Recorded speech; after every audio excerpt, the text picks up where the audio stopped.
नमस्कार दोस्तों, स्वागत है आपका मेरे चैनल कहानियों के भंडार में। समय की विडंबना।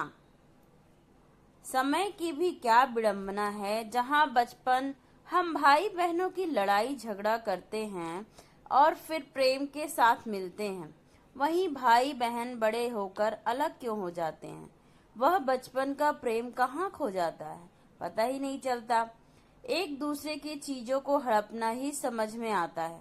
नितिन और राहुल भी अपने पिताजी के बनाए घर में रहते थे। दोनों की शादी हो चुकी थी। रामनाथ जी ने रिटायरमेंट के मिले पैसों से अपना मकान बनाया था।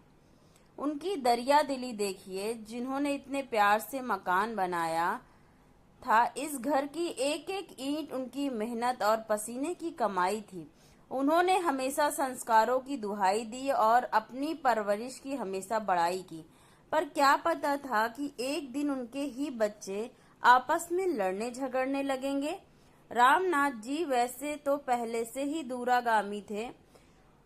उन्होंने 2 पार्ट में बनवाया था अपने मकान को, एक छोटे बेटे के नितिन के और दूसरा बड़े बेटे राहुल के नाम से। पर उनके जीते जी अलग होने का तो सवाल ही नहीं उठता था।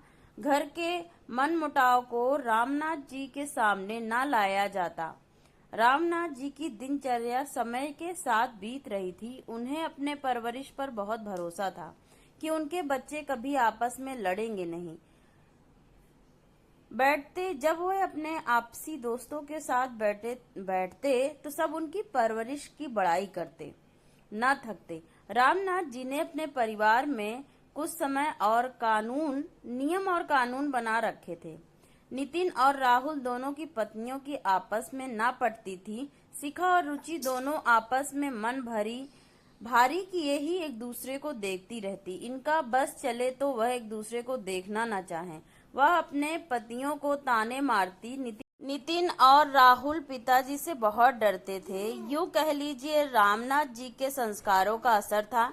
समय धीरे धीरे बीत रहा था, पर घर में संस्कारों की दुहाई देते देते रिश्ते अंदर से खोखले होते जा रहे थे। कोई एक दूसरे को पानी देने वाला ना था। नितिन और राहुल का कमरा ऊपर था। रामनाथ जी नीचे रहते थे। उनके घुटनों में दर्द होने के कारण सीढ़ियां नहीं चढ़ते थे। एक दूसरे की देखा देखी रामनाथ जी तक अब टाइम से खाना पहुंचना या चाय कुछ भी नहीं होता था। रामनाथ जी अपने ही घर में एक टूटी कुर्सी के समान पड़े रहने लगे। सर्विस के समय जो उनकी घर में शाखा थी वह अब खत्म हो चुकी थी। रामनाथ जी अब बीमार रहने लगे। कहीं ना कहीं वह चिंता से ग्रसित थे जो उनको खाए जा रही थी। जिन संस्कारों की वह दुहाई देते थे वह शायद अब ख्यालों में थी। रामनाथ जी बहुत दुखी रहने लगे। रामनाथ जी ने अब घर से निकलना बंद कर दिया था। एक दिन अचानक उनकी मृत्यु हो जाती है हार्ट अटैक से।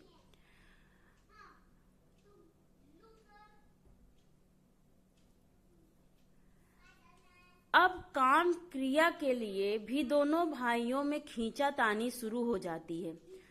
समय की विडंबना देखिए, जिसका सब था उसके अंतिम क्रिया में भी भाइयों ने अपना लड़ना ना छोड़ा। किसी तरह पंडितों को खिलाकर क्रिया का काम संपन्न किया। जिस पिता ने इतनी दुआएं दी अपने बच्चों को और संस्कारों की कितनी बढ़ाई की, ये उसका अंत था। अब नितिन और राहुल को रोकने वाला कोई न था। नितिन और राहुल की आपस में तो रोज की लड़ाई होती।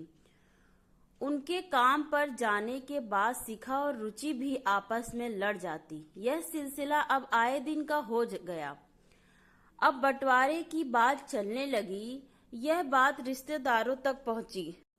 रामनाथ जी की बड़ी बेटी सुधा और उसके पति दिनेश और नितिन से मिलने के लिए आते हैं और समझाते हैं। दोस्तों, आगे का पार्ट 2 सुनने के लिए आप मेरे चैनल को लाइक और सब्सक्राइब करें। आगे का पार्ट कल सुबह 11 बजे मैं अपलोड करती हूँ। आप लोग सुनिएगा जरूर कि कहानी में आगे हुआ क्या है। धन्यवाद दोस्तों।